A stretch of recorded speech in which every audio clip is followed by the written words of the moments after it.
Today is November 18, 2014, and I have a pretty big prediction.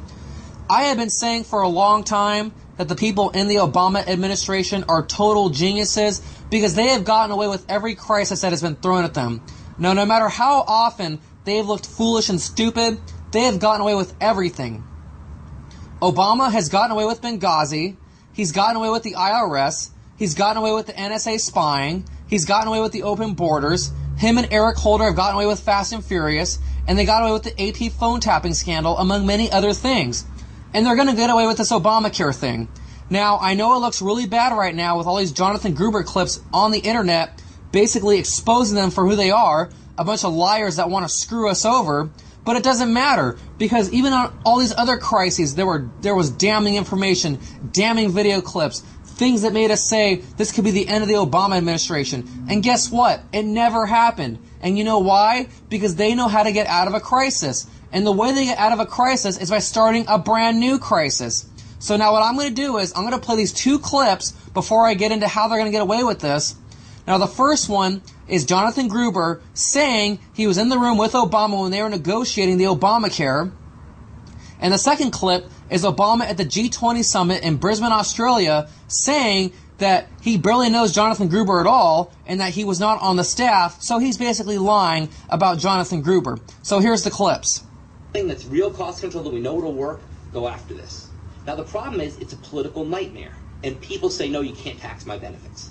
It feels like, so what we did a lot in that room was think about, how could we make this work? And Obama's like, he's really a realistic guy. He's like, look, I can't just do this. He said, it's just not going to happen politically. The bill will not pass. How do we manage to get there through phase-ins and other things? And we talked about it.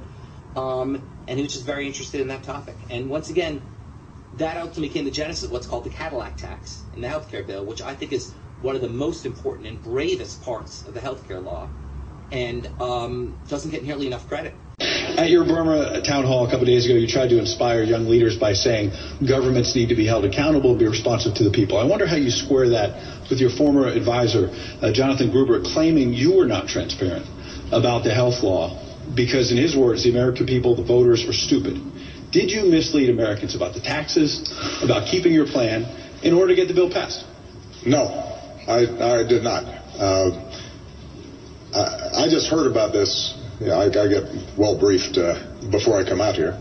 The fact that some advisor who never worked on our staff expressed an opinion that I completely disagree with in terms of the voters is no reflection on the actual process that was run. Now you're probably wondering, after seeing that, how on earth are they going to get away with this? Obama's been caught red-handed lying once again, and not only has he been caught lying again, but this is multiple times now. Obama has been caught lying about Obamacare. Remember, you can keep your doctor if you like your doctor? Yeah, well, that was a lie too. Now, they're going to get out of this by starting a brand new crisis. And what's coming around the corner right now? Oh, it's Ferguson. How convenient for the Obama administration.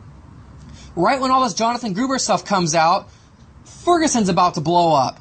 And that's what they're going to do. They're going to use the blow up of Ferguson to distract us from Obamacare. And if they can make this thing go on for weeks and weeks like they did back in August, do you really think we're going to be talking about Obamacare a month from now after the dust settles? Of course we won't. We're going to be talking about how we should change this, or how we should prevent this from happening next time. Or some other new crisis will come up that will make us forget about Obamacare. So unless people actually wake up for once, this thing is here to stay. Obamacare is not going to go anywhere. I don't care if 100 Jonathan Gruber clips come out. None of this is going to end because, like I said, they will use a new crisis to distract us. And this is what the crisis is going to be.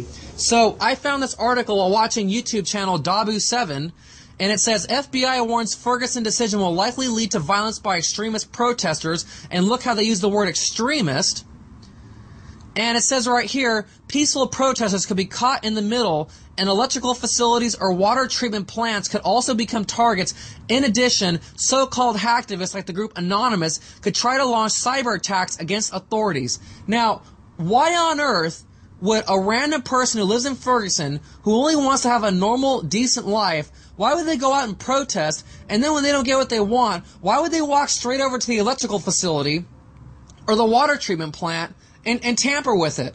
That makes absolutely no sense. Why would you want to cut your lights out or destroy your water supply because of a verdict in a court case or in a grand jury decision? It makes no sense. They're preparing for this. This is going to be a false flag if it actually happens. I'm not saying it's going to happen because maybe cooler heads will prevail and maybe nothing's going to happen at all.